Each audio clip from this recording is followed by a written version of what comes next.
माझ्या बहीण भावांनो, मालेगाव तालुक्यातील डोंगराळे गावातल्या त्या निर्दयी घटनेनं आपल्या सगळ्यांचंच मन हेलावून टाकलंय. 3.5 वर्षाच्या चिमुरडीवर अत्याचार करताना त्या नराधमाला काहीच काहू वाटलं नसेल.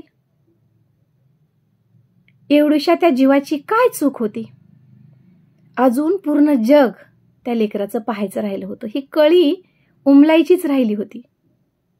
अजून किती कळ्या कुस्करल्या जाणार आहेत अशा वाईट प्रवृत्तीच्या लोकांकडून. आपली बंधनं नेहमी मुलींवर असतात. मुलींनी असं करू नये, मुलींनी तसं करू नये, मुलींनी असे कपडे घालू नयेत, मुलींनी तसे कपडे घालू नयेत. मग या अशा प्रवृत्तीच्या मुलांवर किंवा व्यक्तींवर का बंधनं नाहीत आपण घालत? यांना कठोरातली कठोर शिक्षा आणि तीही लवकर का नाही मिळत? आज महाराष्ट्रातल्या प्रत्येक आईला वाटतंय की आपली लेक गर्भातच सुरक्षित आहे. तिला पुन्हा आपल्या गर्भात ठेवावं का, असं आज प्रत्येक आईचं मन बोलतंय. कारण ती तिथे सुरक्षित आहे, बाहेरच्या समाजामध्ये ती सुरक्षित नाही. आपलं लेकरू शाळेत जातं, कॉलेजात जातं, लहानपणी त्याला कुणी पण घेतं उचलून. आपण शंका घ्यायची कुणावर? जर आपल्या जवळचेच, आपल्या गावातलेच, आपल्याच समाजातली जर लोक अशी निर्दयी वागू लागली तर विश्वास ठेवायचा कुणावर? माणुसकीला काळीमा फासणारी ही घटना आहे. आणि ह्या लोकांचं धाडस कशामुळे वाढतं माहितीये? कारण आपल्या भारत देशामध्ये अशा घटनेसाठी सुद्धा न्याय फार उशिरा मिळतो. आणि मग उशिरा मिळालेला न्याय हा न मिळालेल्या न्यायासारखाच असतो. आणि म्हणून अशा वृत्ती फोफावत आहेत. जसं प्रत्येक मुलीवर बंधन घातलं जातं, तसं मुलांवर बंधन घातलं जाणं ही किती महत्वाची गोष्ट आहे हे या घटनेवरून तुमच्या लक्षात येईल.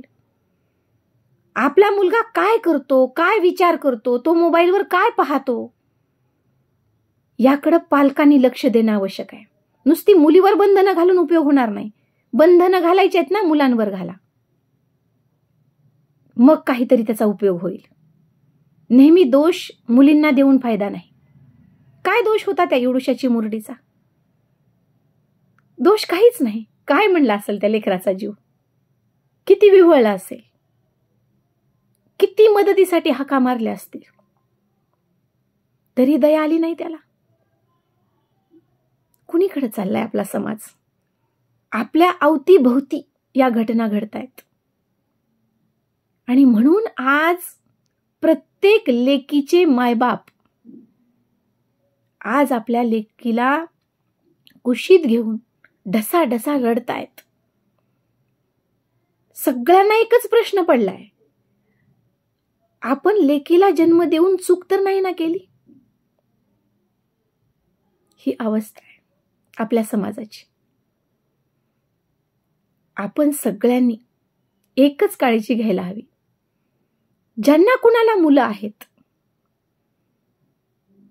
त्यांनी मुलांवर जास्त संस्कार करण्याची गरज आहे. मुलं सांभाळा. माझ्या लाडक्या या चिमुरडीला मी भावपूर्ण श्रद्धांजली वाहते. आणि पुन्हा अशी एखादी कळी कधीच कुस्करली जाऊ नये त्या ईश्वराकडं एवढीच याचना करते.